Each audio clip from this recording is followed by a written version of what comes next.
Je pense que les Young Gods, c'est une tentative de faire de la musique où tu crois que tu es drogué, mais tu n'as pas pris de drogue.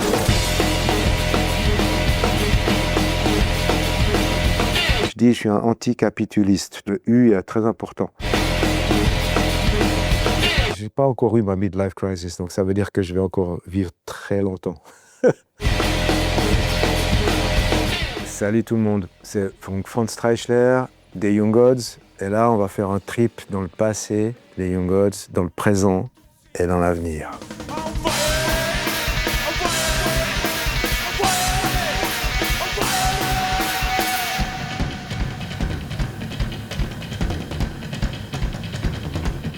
Je suis né en 1961. Je pense que j'étais un enfant assez heureux, mais assez gâté. Je pense que j'étais un peu... déjà un petit peu rebelle comme ça. J'essayais d'avoir les cheveux longs, mais c'était compliqué à l'école. Je volais son vélomoteur pour aller en ville avant que j'avais le permis. Et c'est mon grand frère, qui s'appelle Torquato, qui m'a initié à la musique. Et le premier 45 tours que j'ai acheté, c'était Jean Genie de David Bowie.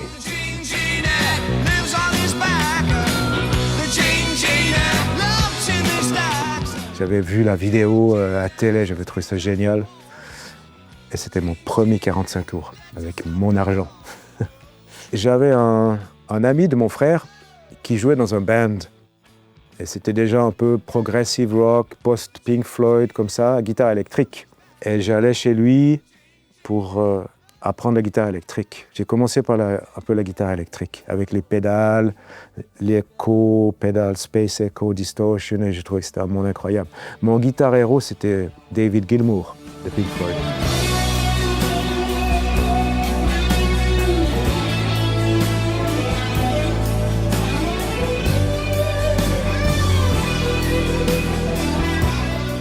Et à un moment donné, je pense que je devais avoir 11 ans, il y a eu un professeur de guitare classique brésilien qui arrive à Fribourg, au conservatoire. Et c'est là que mon père m'a dit « Mais tu veux pas prendre des cours chez ce Brésilien ?» J'ai dit « Ok, guitare classique, pourquoi pas ?»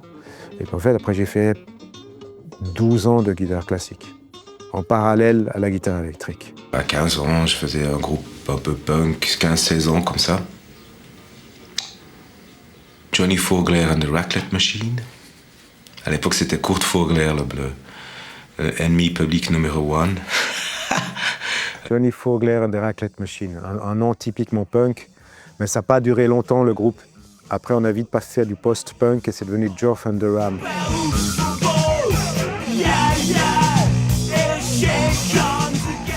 Donc d'un côté, j'étais un peu rebelle, tu vois, j'avais la crête, etc. quand j'ai fait mon examen classique. Mais d'un autre côté, j'étais rassembleur.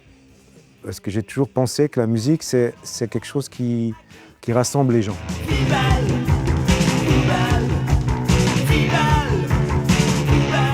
C'était une chose positive parce qu'en fait, je pense que c'est ce qui m'a aussi beaucoup motivé pour les Young Gods. C'est-à-dire qu'à un moment donné, je me suis dit, on peut faire du rock avec des samples de musique classique, avec des samples de cabaret, avec des guitares métal, avec des guitares punk, avec tout. Pas de restrictions. On répétait souvent ici, moi et Franz, lui dans cette chambre, moi dans l'autre, on tirait des câbles et chaque fois qu'on avait des idées, on pouvait se les passer via un câble, etc. Moi j'avais des sampleurs, lui il avait une toute petite machine, un sampler de 4 secondes, mais sans disquette, sans rien.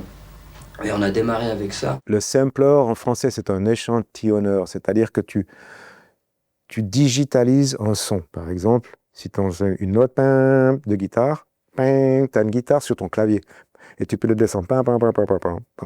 Tu peux prendre des intros de AC/DC, des trucs comme ça. Tu peux faire tout d'un coup de la musique dans ta chambre à coucher. C'était comme un puzzle, tu vois. Des choses, tu les mets ensemble et tu fais comme si tu étais dans un studio professionnel, mais c'est fake. C'est un petit studio, 4 pistes cassettes. C'est comme ça que les Young Gods ont commencé.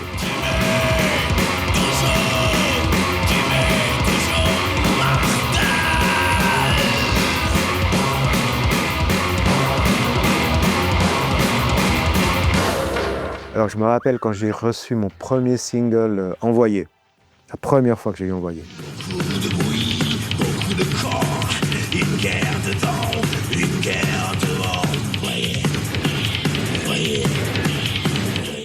tellement fort sur la platine. J'habite au 5e étage. La voisine du 3e étage, j'étais en train de l'écouter en boucle, quoi. Puis tout d'un coup, j'entendais un drôle de bruit. J'ai enlevé l'aiguille, et puis c'était la porte qui frappait. Et je crois que c'était des copains qui venaient me dire bonjour. Et j'ai dit, c'est quoi ce bruit infernal que vous écoutez là? Et puis j'ai ouvert la porte, et puis c'était ma voisine du 3e étage, puis qui me disait, oui, c'est quoi ce bruit infernal que vous écoutez là? Puis je dis, ah, écoutez, c'est mon premier disque et tout. Oh, vous mettez moins fort. Je dis, bon, d'accord, c'est bon. Quand tu l'as dans les mains, c'est fantastique. Les Young Gods, c'est devenu un hype. On en parle tellement que tout le monde se dit waouh, waouh, waouh, tu vois, d'un côté. D'un autre côté, ça nous a fait connaître énormément dans le monde entier. Quelqu'un s'est dit les Young Gods, gna gna gna, futur du rock'n'roll, blablabla. Le début, c'était incroyable parce qu'il y avait cette ouverture, ces possibilités et cette réponse positive sur le groupe, de la part de la presse anglaise, mais pas seulement la presse anglaise, la presse un peu générale. C'est qui ces gars? Qu'est-ce qu'ils font, toi? Ça, c'était highlight. On est là et voilà, tu dis, est-ce qu'on est le futur du rock'n'roll? Qu'est-ce qu'on en a à foutre finalement? Quand le Melody Maker nous a dénommé album de l'année, pour moi c'était assez incroyable parce que tu vois, un groupe suisse qui chante en français, qui fait les charts en Angleterre et puis qui est devant Cure ou Prince ou des gens comme ça, moi j'étais un peu là, qu'est-ce qui se passe? Tu vois, c'est quand même un peu incroyable.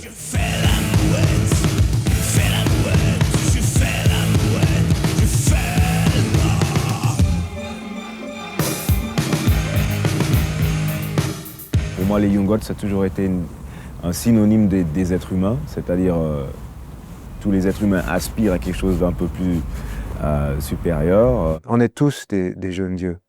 We are all young gods. On a ce truc dans nous. Pour moi, c'était une manière d'expliquer qu'on est tous les mêmes. When you reach September and the days dwindle down to a precious few, September, November.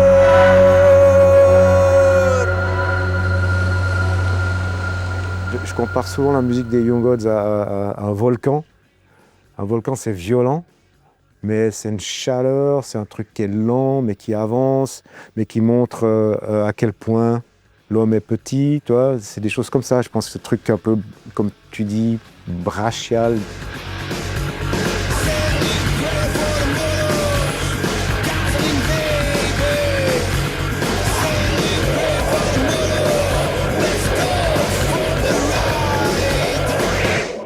Pourquoi? Je sais pas. Je pense que dans cette tranche d'âge, entre 20 et 30 ans, tu te poses pas trop ces questions. Tu fais, tu avances, tu es dans l'agir.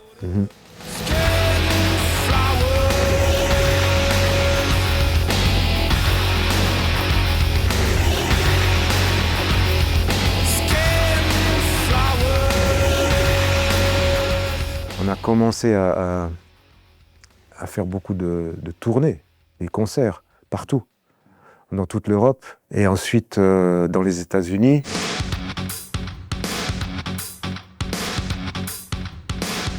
On tournait comme une espèce de truc de camping. 3 lits et on était 7.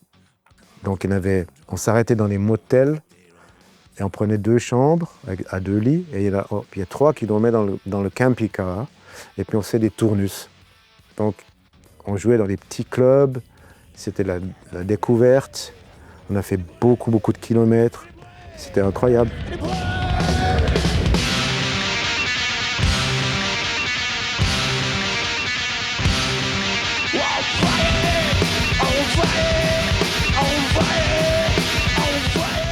My name is Franz Diamond, and here is my new little band. This is our last video from Chicago. It looks really great and fucking brilliant. Quand on a commencé, il y avait peu de crédit pour les groupes suisses. Les gens n'y croyaient pas. About the Young Gods? Nothing? From Switzerland? Nah, that's cool. If they pull it off live, I'll dig it. If they don't, I'll buy the album anyway. Tout le monde disait, ouais, mais bon, un groupe suisse, vous allez jamais aller jouer en Angleterre, vous allez jamais jouer. Nous, on s'est dit non, on y va, on le fait, c'est bien, c'est possible.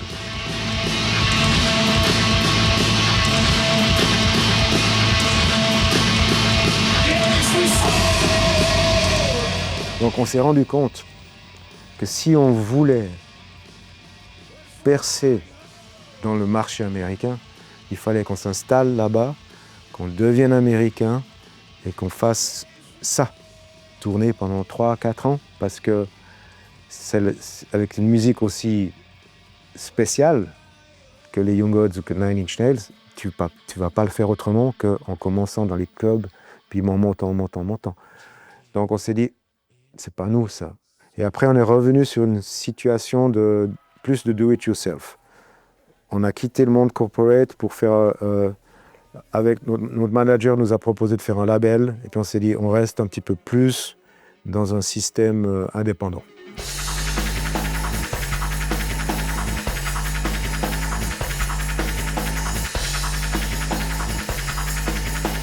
On avait envie d'ouvrir avec tous les nouveaux logiciels, les plugins des computers, la musique assistée par computer. C'était une nouvelle ère qui commençait. Et Second Nature est né de ce mélange de guitare et d'électronique. Ouais.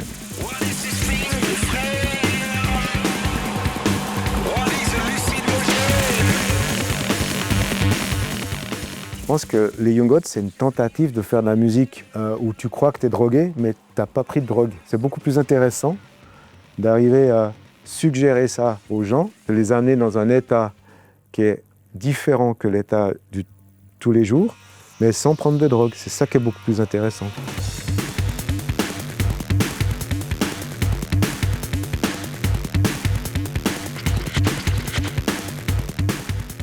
Tu sais, on a fait une chanson qui dit « I'm the drug ». Et ça, c'est justement pour dire que, en fait, ce que font les drogues, c'est juste de déclencher dans ton cerveau des hormones qui sont anti-drogue. Et ces anti-drogues sont plus fortes que les drogues. Ce qui fait que ça te met dans un état, parce que le cerveau, il pense que c'est un poison, donc il envoie des hormones, même pour le tabac, hein, c'est la même chose, qui font que tout d'un coup, il y a une lutte qui se passe. Puis c'est comme ça que ça fait un peu cet effet-là. Mais donc la drogue, elle est dans toi, de toute façon.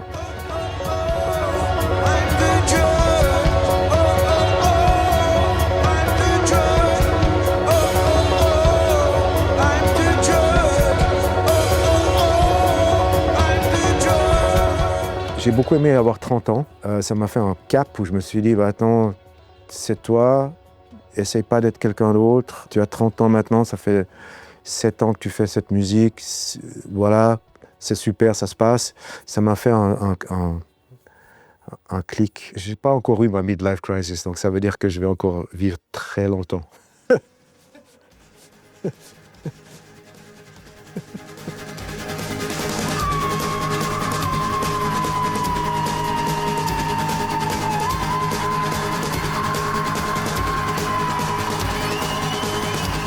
Notre manager, Patrick David, s'est dit tout d'un coup, mais pourquoi vous ne faites pas un concert acoustique une fois, pas un truc où tout le monde est là un peu, vous faites un truc cool, acoustique, vous avez des bonnes chansons. Puis on était là, bah ouais, pourquoi pas, on essaye, ça peut être une bonne idée. Et puis, si tu veux, ce travail acoustique nous a fait redécouvrir notre musique.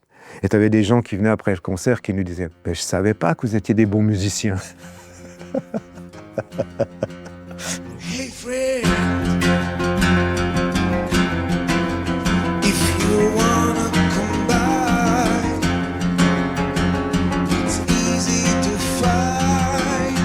Tu sais, un groupe, à la base, c'est 3 amis qui veulent faire de la musique ensemble.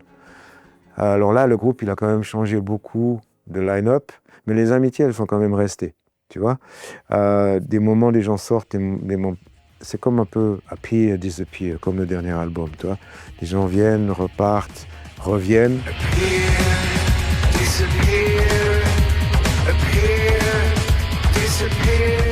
Aujourd'hui, je me concentre vraiment qu'aux Young Gods, si tu veux. J'ai plus de vie, de couple, de famille. Ma femme est décédée il y a 2 ans. Donc, en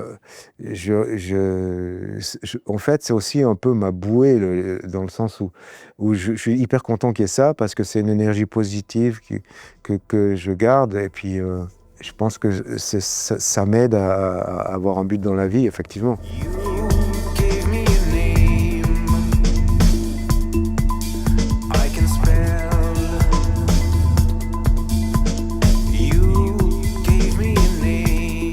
Je pense qu'on traverse une période qui est difficile, tu vois, un environnement qui est très instable, avec beaucoup de peur chez les gens, beaucoup de doutes. Donc je pense que c'est important de continuer de croire à des valeurs positives, pas baisser les bras, tu vois, puis dire qu'on peut rien faire. On peut faire plein de choses tous les jours, que ce soit des sourires. Je dis, je suis un anticapitaliste, tu vois, pas anticapitaliste, ouais, aussi un petit peu, mais surtout anticapitaliste. Don't capitulate, don't give up. Tu vois, c'est ça, anticapitaliste. Le U est très important.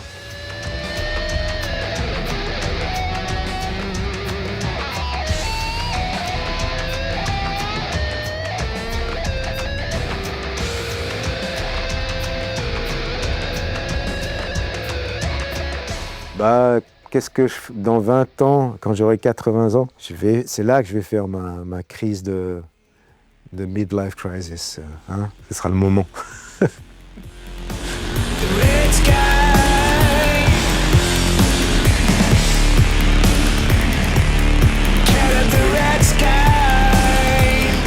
Comment je vais disparaître de ce monde?